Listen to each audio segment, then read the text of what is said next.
আসসালামু আলাইকুম, সবাইকে শুভেচ্ছা জানাচ্ছি। মাসুম মাহবুব। মূল খবরটি দেব আন্তর্জাতিক প্রসঙ্গে, শিরোনামগুলো আগে একটু বলে নিচ্ছি। অবশেষে মুক্তিকামীদের অসাধারণ বুদ্ধিমত্তার চালে বড় রকম ফাঁদে পড়ে গেল মার্কিন প্রেসিডেন্ট ডোনাল্ড ট্রাম্প। পাশাপাশি ফ্লোটিডা নামে যে জাহাজের বেশ কদিন ধরে আপনারা উত্তপ্ত খবর পাচ্ছেন, এটা নিয়ে অসাধারণ কিছু স্টোরি জানাবো। পাশাপাশি গাজা নিয়ে মুসলিমদের সাথে পুরো পৃথিবী একজোট হয়েছে, এর নেপথ্য আসলে কারণ কি তারও প্রেক্ষাপট তুলে ধরব এবং এই জাহাজ যাত্রার নেপথ্যে কে ছিলেন সেই বিষয়টিও আপনাদের জানাবো আজকের বুলেটিনে। খবর শুরু করার আগে আমার প্রিয় খুব কাছের ভাই ইলিয়াস হোসেনের বাংলা এডিশনের কাপে চা খাচ্ছি, আপনারা এক নজর দেখতে পাচ্ছেন। অবশ্যই ইলিয়াসের এই চ্যানেলটি আপনাদের ভালো লাগার অনেক কিছু আছে, দেখবেন। আমি বলছি আপনারা একবার হলেও ভিজিট করে আসবেন। সম্প্রতি ইলিয়াসের চ্যানেল ভিজিটে গিয়েছিলাম, তো তখন এই কাপটি আমাকে উপহার দেওয়া হয়েছিল। ইলিয়াস এবং তার ছোট ভাই আলামিন সবার জন্য এবং তার পুরো টিমের জন্য আমার ভালোবাসার দোয়া রইল। প্রিয় দর্শক, যে খবরটি দিয়ে শুরু করতে চাই, মিশর সিনাই উপত্যকা অর্থাৎ দখলদার দেশটির প্রতিবেশী রাষ্ট্র মিশর বিগত কয়েক মাস ধরে ব্যাপক প্রস্তুতি নিচ্ছে একটি সামরিক অভিযানের।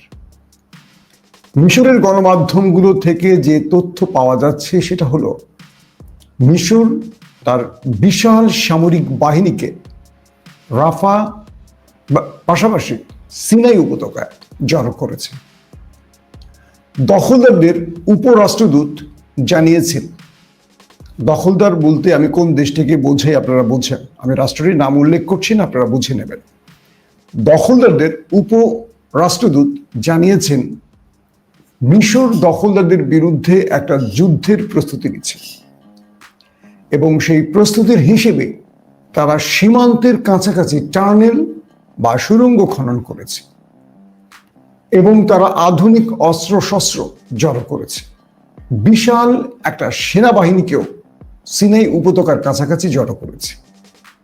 বলা হচ্ছে যে কোনো সময় মিশর নেমে পড়তে পারে দখলদারদের বিরুদ্ধে যুদ্ধে। কে বলছে? দখলদারদের উপরাষ্ট্রদূত।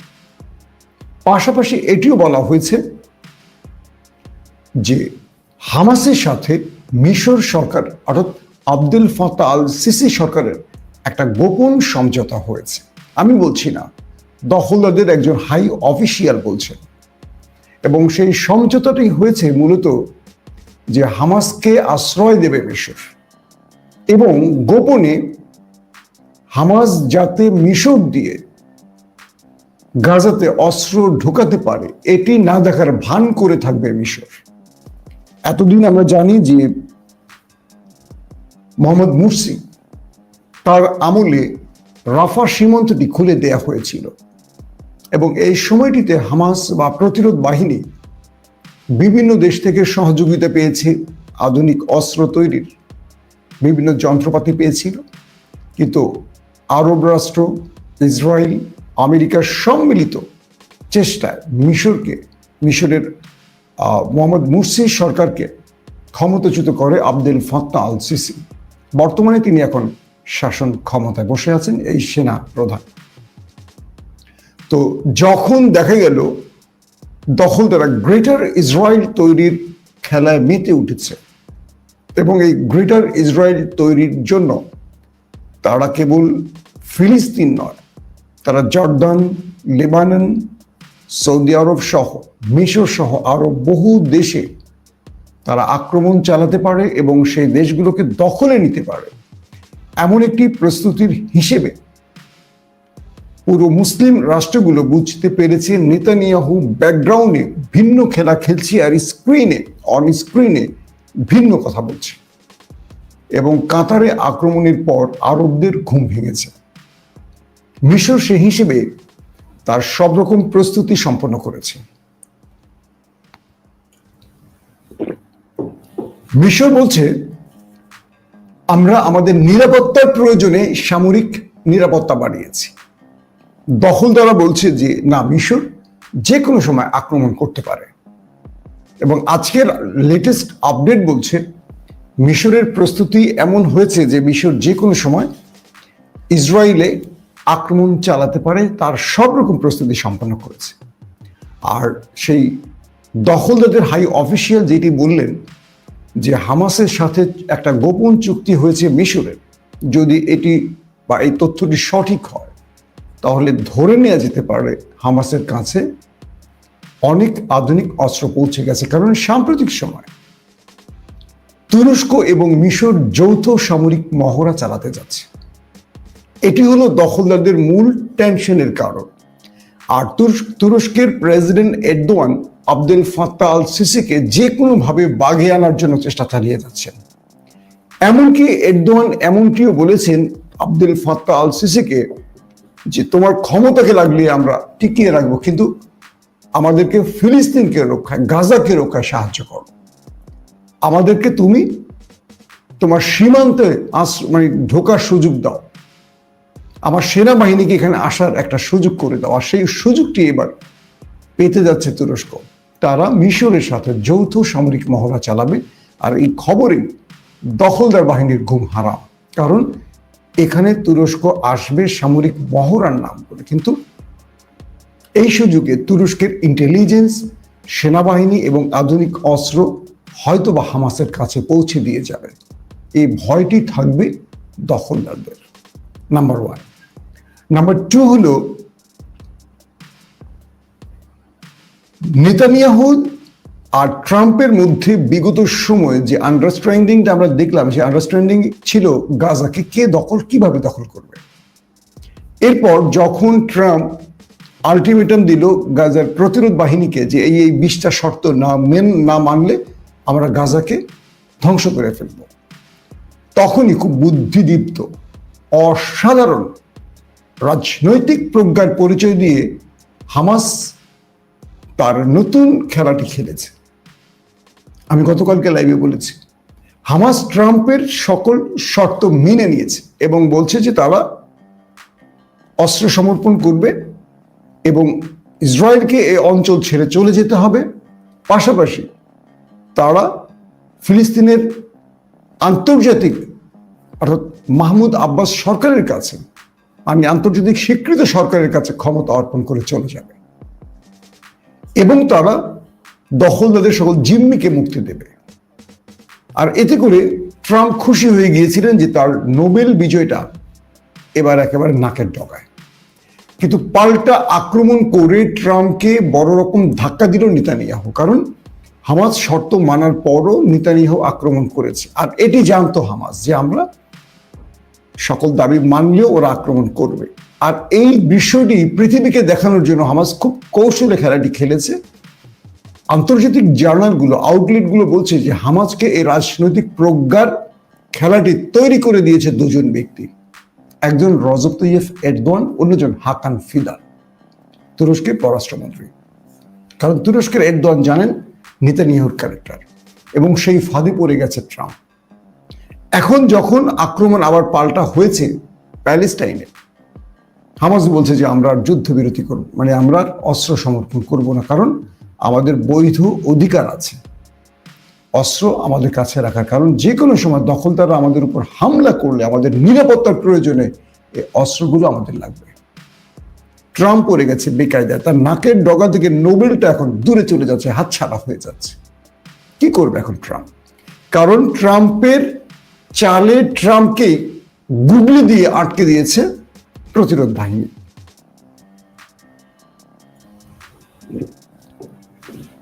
এখন ট্রাম্প বুঝতে পারছেন না তিনি কি করবেন, কারণ তিনি যে শর্তগুলো দিয়েছেন সেই শর্তগুলো তো হামাস মেনে নিয়েছে।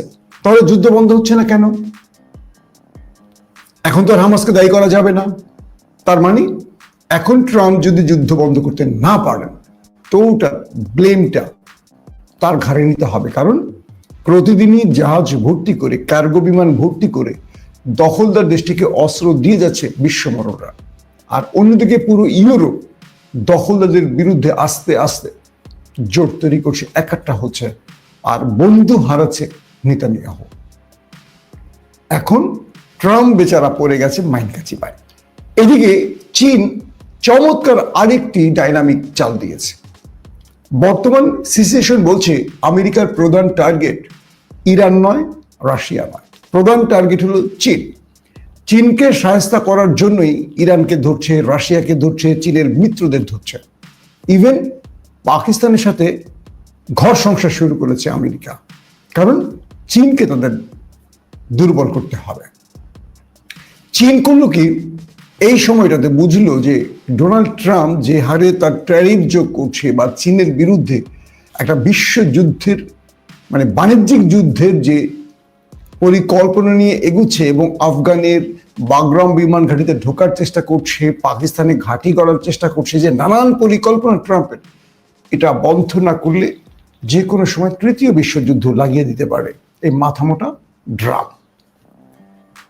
চীন, ট্রাম্প যেহেতু বাণিজ্য করা মানুষ, ব্যবসায়ী ব্যক্তি, তাকে নতুন একটা চাল দিল, আর চালটি হলো তাকে বলল তোমাকে $1 ট্রিলিয়ন মার্কিন ডলার দেয়া হবে, আসো তোমার সাথে একটা সমঝোতা করি। কি সেটা? আমি চীন থেকে তোমার দেশে বিনিয়োগকারী পাঠাবো, যারা মানে $1 ট্রিলিয়ন মার্কিন ডলার নিয়ে, বিশাল অ্যামাউন্ট নিয়ে ঢুকবে তোমার দেশে, এবং তোমার দেশে শ্রমিক তৈরি করবে, তোমার যে বেকারত্ব সেটা দূর করবে চীন। চীন কেন হঠাৎ করে আমেরিকাকে এই ফাঁদটি বা আমেরিকাকে নতুন এই লোভনীয় অফারটি বা বর্ষিটা মুখের সামনে ফেললো? প্রধান কারণ, চীন আমেরিকাকে বশ করতে চায়।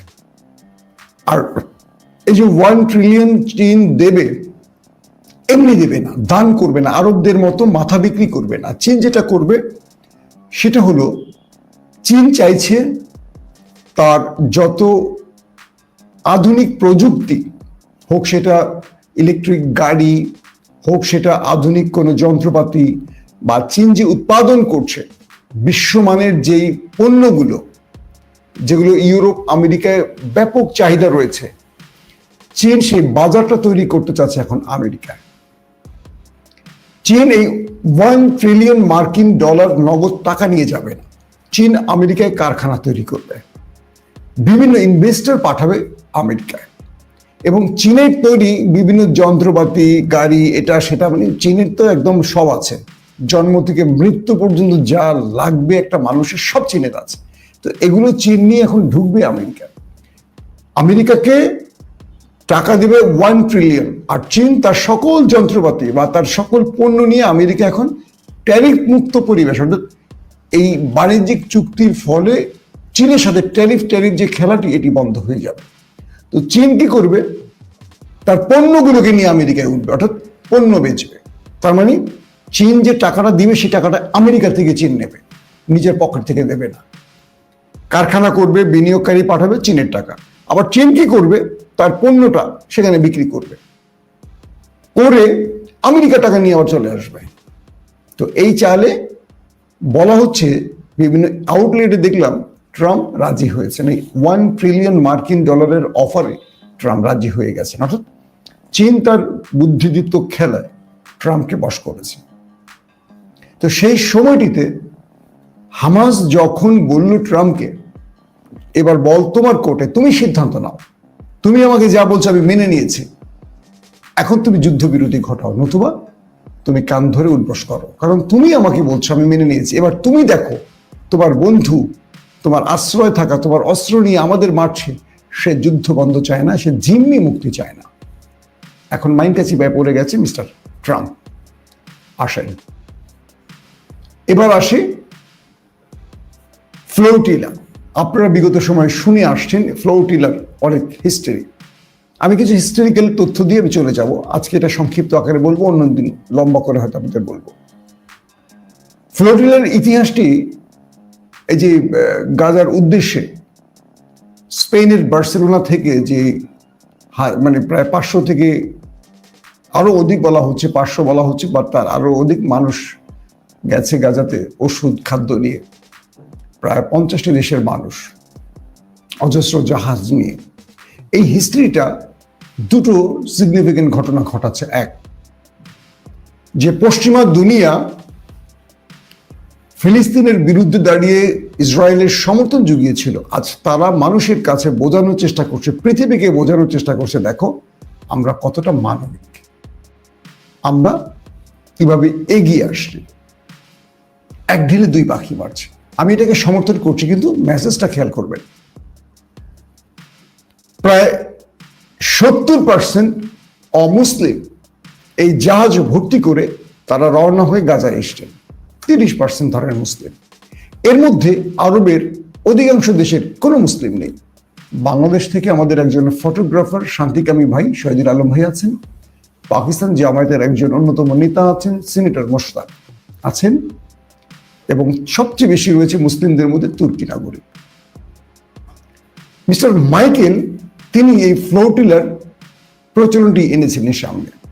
অস্ট্রেলিয়ান এই নাগরিক প্রথম তিনি ত্রাণ নিয়ে এই গাজাতে এসেছিলেন, তখন ইসরায়েল তাকে গ্রেফতার করেছিল। তো মিস্টার মাইকেল ইসরায়েলের কারাগারে থাকা অবস্থায় তিনি খুব কষ্টের একটা চিঠি লিখেছিলেন যে আমি ইসরায়েলের কারাগারে আছি গাজাকে সাহায্য করতে এসে, আমার ভয় আমাকে আর কখনো ইসরায়েল গাজাতে প্রবেশ করতে দেবে না। তখন তিনি কি করবেন ভাবছিলেন। এরপর তিনি মুক্তি পেয়ে তার দেশে ফেরত গিয়ে তিনি দেখলেন যে একা গিয়ে আর লাভ হবে না। তখন তিনি এই ফ্লোটিলার রেওয়াজটি, অর্থাৎ এটি একটা স্পেনিশ শব্দ, আপনারা জানেন, অনেকগুলো জাহাজের সম্মিলন, এটাকে বলে ফ্লোটিলা। তো সেই ফ্লোটিলা নিয়ে তিনি এসেছিলেন। 2008-এ তিনি গাজার উদ্দেশ্যে এসেছিলেন এবং সেই সময় তার উপর হামলা হয়। 2010-এ তিনি আরো অধিক জাহাজ নিয়ে এসেছিলেন মিস্টার মাইকেল, তার উপর হামলা হয় এবং প্রায় 9 থেকে 10 জন বা 1 ডজনের মতো মানুষকে হত্যা করা হয়। এবং এই যে মিস্টার মাইকেল বারবারই এসেছিলেন, নেপথ্যে তাকে সব রকম সহযোগিতা করছিল একটি মুসলিম দেশ, তার নাম তুরস্ক। তো সর্বশেষ যখন পৃথিবীর প্রায় 5 শতাধিক মানুষ বা আরো বেশি মানুষ, 44টি দেশের নাগরিকরা অনেকগুলো জাহাজ নিয়ে গাজার উদ্দেশ্যে রওনা হয়েছিলেন, এর নেপথ্যে পুরো খেলাটি পরিচালনা করেছিল এরদোয়ান সরকার। এবং সেখানে পৃথিবীর বিভিন্ন শ্রেণীর মানুষ ছিলেন, মার্কিন অভিনেতা, ইউরোপের বড় বড় আইনজ্ঞ, লেখক, সাংবাদিক, অভিনেতা, অভিনেত্রী, কন্টেন্ট ক্রিয়েটর, বিভিন্ন পেশার মানুষ। বাংলাদেশের শহীদুল আলম ভাই পাকিস্তান থেকে গেছেন, পাকিস্তান জামাতের অন্যতম নেতা সিনেটর মোশতাক, আর অনেকেই গেছেন। তো সবকিছু মিলে হিসেবে দেখা গেল 70% বা তার চেয়েও বেশি অমুসলিম, 30 বা 35% মুসলিম। তো এটাকে দেখিয়ে এই দৃশ্যটিকে দেখানো হয়েছে পৃথিবীব্যাপী। প্রশ্ন হলো, যদি একবার চিন্তা করেন, গত 2023-এর 7 অক্টোবর থেকে যে লড়াইটা শুরু হয়, এই লড়াইতে আমরা শুধু দেখেছি যে মুসলিমরাই মারা গেছে। যতগুলো সাংবাদিক প্রাণ হারিয়েছে দখলদারদের আক্রমণে, ম্যাক্সিমাম তুরস্কের TRT ওয়ার্ল্ড কিংবা আল জাজিরার মুসলিম সাংবাদিক। আজকে আমরা যে দৃশ্যটা দেখছি যে অমুসলিমরা গাজার উদ্দেশ্যে এগিয়ে আসছে মানবিক কাজে, এটা প্রশংসনীয়, কিন্তু এটা নেপথ্যে একটা খেলা আছে। ওরা জানে যে ওদের উপর কখনো দখলদাররা হামলা করবে না বা ওদের প্রাণ নাশ করবে না, এবং ওরা একদিকে অস্ত্র দিয়ে হেল্প করছে ওদের রাষ্ট্র, আবার ওরা এই মানবিক আহ্বানে এগিয়ে আসছে এবং সর্বশেষ একটা উইন উইন সিচুয়েশনে এই খেলাটা শেষ করতে চাইছে, এমন একটা ধারণা আসছে। পাশাপাশি দখলদারদের এই চেহারাটা বিগত 2 বছর ধরে গাজার প্রতিরোধ বাহিনী এমনভাবে পৃথিবীর কাছে তুলে ধরেছে যে ইউরোপের মানুষগুলো বুঝতে পেরেছে এতদিন ধরে এই দখলদার দেশটি তাদের মিথ্যাচারের মাধ্যমে আটকে রেখেছিল। সত্যটা ভিন্ন, এবং সেই সত্যটা জানার পর ইউরোপের মানুষরা এবার স্বেচ্ছায় তারা হুমকি মাথায় নিয়ে চলে এসছে। আজকে লেটেস্ট আপডেট বলছে 174 জনের মতো ব্যক্তিকে দখলদাররা মুক্তি দিয়েছে। তবে যারা মুক্তি পেয়েছেন তারা আন্তর্জাতিক গণমাধ্যমগুলোকে বলেছেন যে তাদের উপর ব্যাপক নির্যাতন করা হয়েছে। তাদের দীর্ঘ কয়েকদিন ধরে ঘুমোতে দেয়া হয়নি, তাদেরকে খাবার পানি দেয়া হয়নি, তারা বাথরুমের পানি খেয়েছে, তাদেরকে 3-4 দিন ধরে খাবার খেতে দেয়া হয়নি, তাদেরকে দাঁড় করিয়ে রাখা হয়েছে, তাদের মাথার সামনে বন্দুক ধরে বন্দুকের যে লেজার সেই লেজার সেট করে গুলি করার হুমকি দেয়া হয়েছে। নানান রকম নির্যাতন করা হয়েছে এই ব্যক্তিদের। তো এই যে বিষয়গুলো ঘটছে, এই বিষয়গুলোর কারণে দখলদাররা আরো চাপে পড়ে যাচ্ছে। আর দখলদাররা চাপে পড়ার সঙ্গে সঙ্গে আমেরিকার মতো দেশটিও চাপে পড়ছে, কারণ পুরো ইউরোপের নাগরিকরা এখন এই দৃশ্যগুলো তুলে ধরছে বিশ্বের কাছে। আর যখন তাদেরকে গ্রেফতার করা হচ্ছে, মানে এই জাহাজগুলোকে নিয়ে যখন এসছিল, তখন এই জাহাজগুলোকে গাজায় পৌঁছতে না দিয়ে এদেরকে নিয়ে যাওয়া হয়েছে আশদুদ, ইসরায়েলের একটা বন্দরে। তো সবকিছু মিলে দখলদাররা ব্যাপক যেমন চাপে পড়েছে, তেমনি আন্তর্জাতিকভাবে দখলদাররা একঘরে হয়ে যাচ্ছে। এখন এখান থেকে দুটো মেসেজ আমি আপনাদের বললাম। একটি হলো মানবিক মানুষরা গাজাকে নতুনভাবে পৃথিবীকে দেখাচ্ছে, 1। 2, ইউরোপ আবারও প্রমাণ করতে চাইছে যে আমরা মানবিক কাজে আছি। কিন্তু এই 2 বছরের যুদ্ধে একজন ইউরোপীয় সাংবাদিক মারা যায়নি, একজন নাগরিকও মারা যায়নি গাজাকে রক্ষায়। মারা কিন্তু মুসলমানরাই গেছে। তারা অস্ত্র দিয়ে মারবে, আবার তারা মানবিক সেজে পৃথিবীকে ভিন্ন বার্তা দেবে। এই খেলাতেও তারা একটা ন্যারেটিভ তৈরির খেলায় বিজয়ী হওয়ার চেষ্টা করছে। আর আমরা বোকা মানুষগুলো, বোকা মুসলিমগুলো আমরা দেখছি আর হাততালি দিচ্ছি।